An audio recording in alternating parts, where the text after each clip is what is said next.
آپ کی ذات کا یقین کامل نصیب فرما دیجئے، یقین صادق نصیب فرما دیجئے۔ یا اللہ آپ ہمارے بن جائیے، ہمیں اپنا بنا لیجئے۔ یا اللہ راضی ہو جائیے، یا اللہ رحمتوں کا عشرہ ہے، یا اللہ رحمتوں کی بارش کر دیجئے، رحمتوں کا نزول فرما دیجئے۔ اے اللہ اپنی آنکھوں سے رحمت میں پوری امت کو لے لیجئے۔ یا اللہ آپ کے سوا کہیں بھی جائیں گے مارے جائیں گے، اے اللہ جہاں بھی جائیں گے مارے جائیں گے۔ اے اللہ ہمیں باطل کے نرگوں سے بچا لیجئے، اپنی آنکھوں سے رحمت میں لے لیجئے۔ یا اللہ مبارک مہینے کا واسطہ دیتے ہیں، یا اللہ امت کی مظلومیت کو ختم فرمائیے۔ یا اللہ امت کے اوپر اپنا شفقت کا ہاتھ رکھ دیجئے، یا اللہ دستے شفقت رکھ دیجئے۔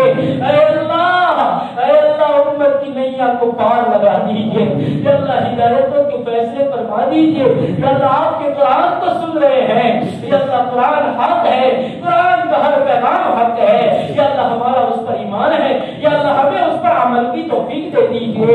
اے اللہ ہمیں صوم و صلات کا پابند بنا دیجئے، یا اللہ ہماری صفیں فرشتوں کی صفوں کی طرح بنا دیجئے۔ اے اللہ ہمیں قرآن کا حامل بنا دیجئے، قرآن کا عامل بنا دیجئے، قرآن کا عالم بنا دیجئے۔ اے اللہ قرآن علوم کے دروازے کھول دیجئے۔ اے کریم آقا سب کی جائز تمنائیں پوری فرما دیجئے، مرحومین کی مغفرت فرما دیجئے۔ یا اللہ جن کا آج تراویح کے بعد جنازہ اٹھے گا، یا اللہ ان کی بھی پوری مغفرت فرمائیے۔